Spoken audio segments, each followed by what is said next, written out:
Bisaya ay bed skirt. So, kung ikaw ay bago dito sa ating channel, please like and subscribe at pakihit na rin po ang bell button para po ma-notify kayo sa mga next nating mga video. Back mga Kalul TV ko dyan. Ituloy na natin yung ating project for today. Ang gumawa ng bed skirt. So, anuhin na natin. Samahan nyo ako mag-cut muna kasi wala akong cutting area. Puno ng mga abubot ng aking misteryo, ng aking store. So, sa lapag ako ngayon mag-cutting. Kaya, tara, cutting na tayo. So, sukatin natin. Ito yung 2 yards ko. Tapos, hatiin natin sa 3.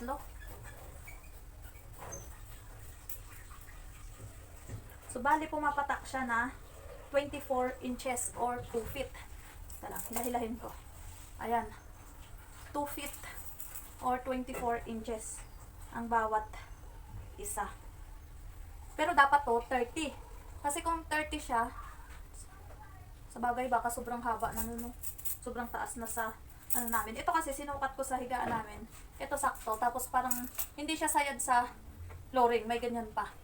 Ngayon, kung kayo gusto nyo sayad na sayad sa flooring nyo, edi anuhin nyo. I-adjust nyo pa. Dagdagan nyo pa. Gawin yung 30. Kasi ito, 24. So, 24 inches to.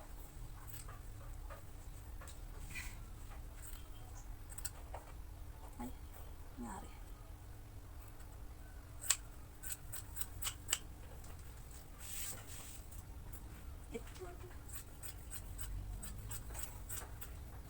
Ayan. Meron na tayong 3. Pagdudugtungin natin yan mamaya. Tapos, kulang pa yun. Kung tutuusin. Kaya, ano pa tayo, cut pa tayo ng 3 pa ulit. Kasi magkukulang. Diba? Pang kurtina ko to. Yung pinili ko, plain na tela. Tsaka Gina lang to. Para, mura lang siya.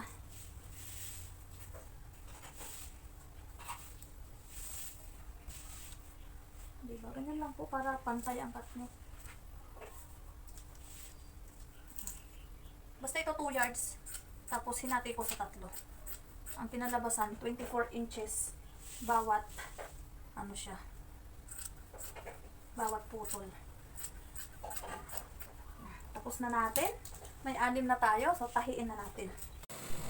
Bago ko pala makalimutan, meron pa pala yung yung para sa headboard pala. So, tayo kasi dudugtong din natin to doon. Kasi ito yung kakapitan ng garter. So, ito, 62 inches ang ang width neto. Ay, 61 inches pala ang lapad niya. Tapos, idudugtong ko to doon sa tela. Yung gawin muna natin ay idugtong natin yung, pagdudugtongin natin, yung 6. 6 or 5. Natin, depende kasi sa laki ng kutsyon. Pero ito,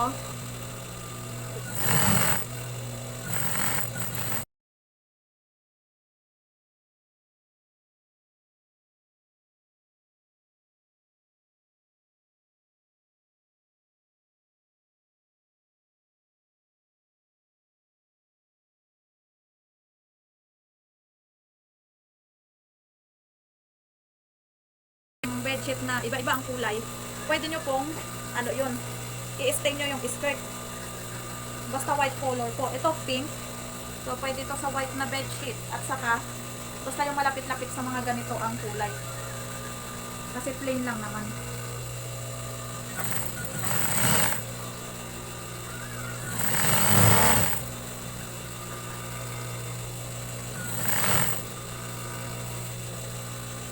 Nagdudugtong pa lang ako Pangatlo pa lang to.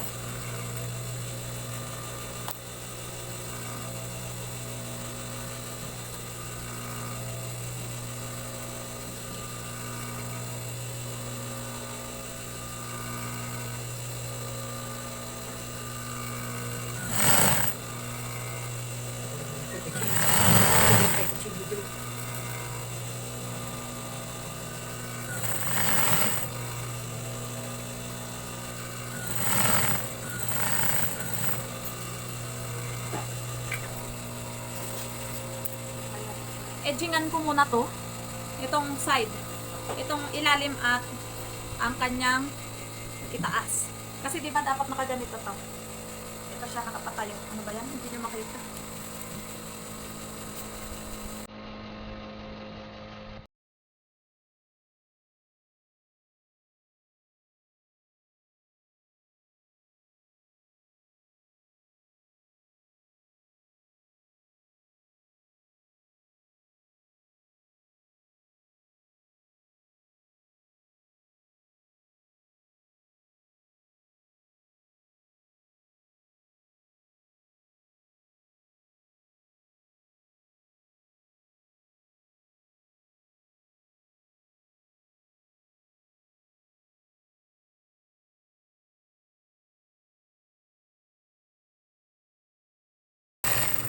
Ito ano ko lang to, hinigpitan ko lang yung sinulit ko dito o yung adjacent dito sa likod ng makina. Tingnan mo, nag-raffles na siya.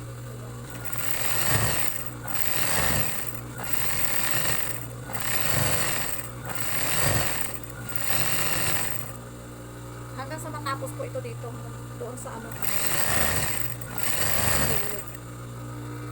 Tapos ito, magsukat naman tayo ng 4 inches. Galing dito sa raffles. So, ito diba? Ito may inano tayo. May pinahian tayo para mag-raffles. Ito siya. So, simula dito, magsukat tayo ng 4 inches. So, ito. Diyan naman tayo magra-raffles tulad ng ginawa natin dito ulit. So, ganyan lang. So, kahiin na natin. Ayan o, diba? Natutusa siya raffles.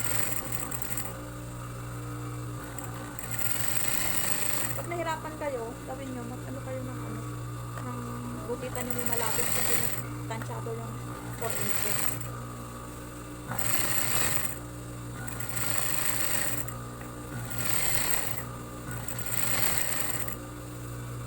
Ayan na diba, ito na kinalabasan.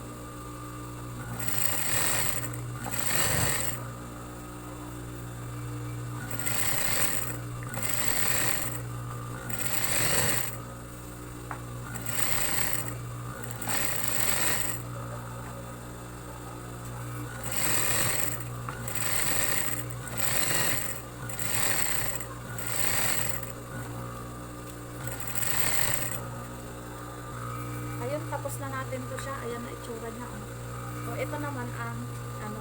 Itong maliit kasi na to. Kasi ang gagawin ko na ay single size na lang dahil hindi nagkasya yung ano ko, yung tela ko. So, single na lang. Ito siya. Yung 60 width ko. I-ano ko. I-raffles. Oo. I-raffles ko din siya ng ganito. Kasi ganito ko nakabit yung dyan sa dinaan. So, pag single, 36 lang dito. 36 lang ang ano na, kama.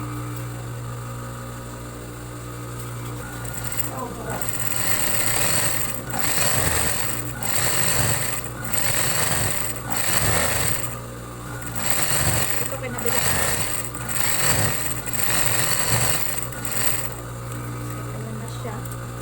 Tapos, idugtong natin ito ngayon doon sa ano natin dito. Sa mahaba natin. Kasi ito yung sa headboard. So, ipagtugtong na natin.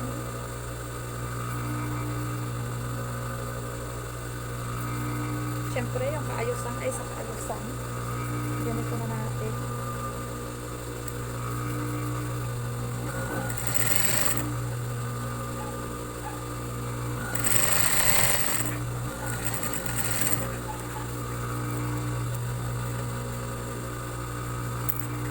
Kabila. Doon naman. Tapos ito, yung dulo nito.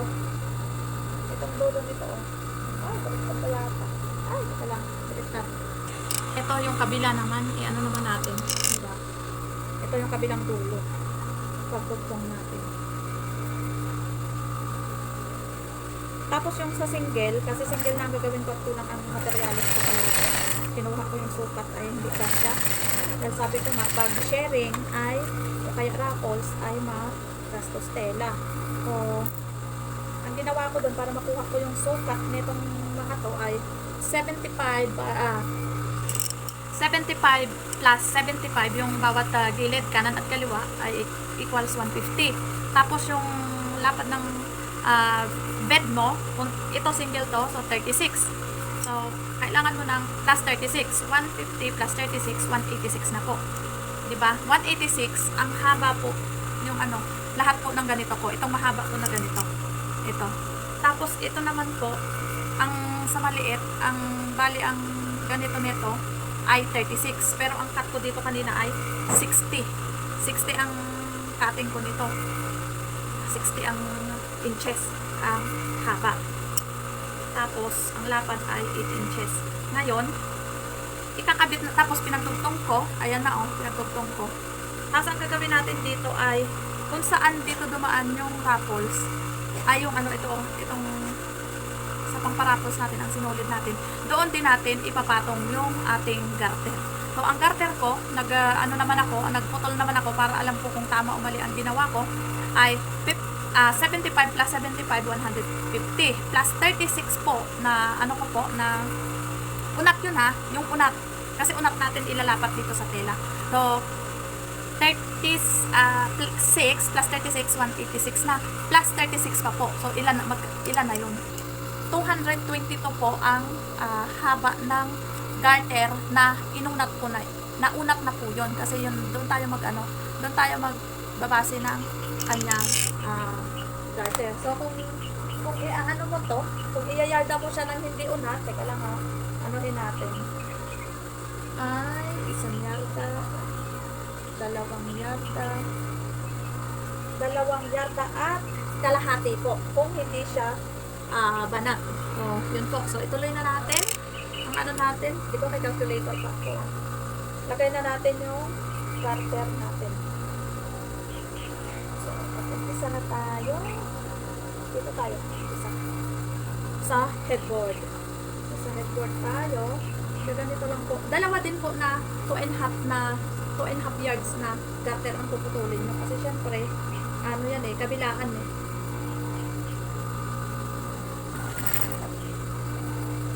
So, ayan o. Binanat ko yung garter. Saka ko na ano siya. Ayan na, binanat ko yung garter. Nagkabama natin.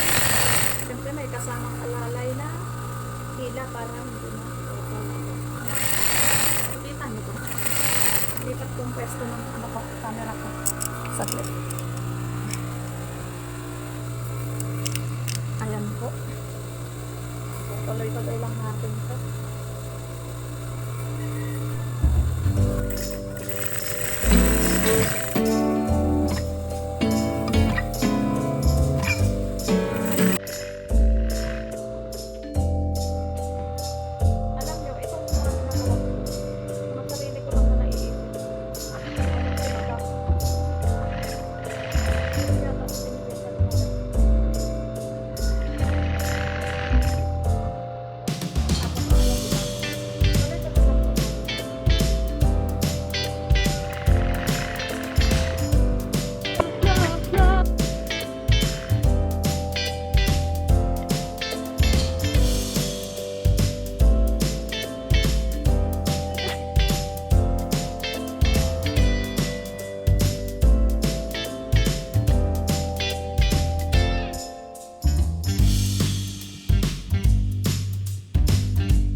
siya, kaya ikabit ko, isample ko sa may ano ko, sa may makina ko para may idea na kayo kung paano pinakabit. Ayan o, yan yung kabaliktaran niya. Yung, ayan ang kaayusan. Yan yung sa headboard. Tapos yan yung sa gilid, dalawang sides at saka sa footboard. Ikabit na natin muna para may idea kayo kung ano ang itsura. Ikabit ko po sa makina ko para po may idea kayo kung anong itsura to sa bed na ito kasi pang single lang to eh. Kaya ayan, ganito po siya kapag nilagay. Ito yung headboard kunyari, kaya ito wala siyang raffles Ito yung sharing na umpisa dito. Dapat po yan dyan sa kanto ng kama na ganyan. Bawa po ng ganyan. Pero dapat po pag pinabit mo yan, nakalitaw yung bedsheet mo ng kahit na 2 inches dito. Ito, bedsheet ito, kung anong kulay ang gusto mo, trip mo. Tapos, ipapatong mo lang yan dyan sa gilid. Kasi nga, garterize ka. Kaya hindi na kasi maayos. Dapat ganito yan, Pag lumapat yan sa kama nyo, ganyan. Ganyan po yan. Kaya yan yung sample natin. Ganyan po ang picture ng magiging bed nyo. Ang tawag po dito ay skirt. Tapos dito sa kabilang side, ito ganito po ang mangyayari yan sa inyong, sa inyong kama. Ito.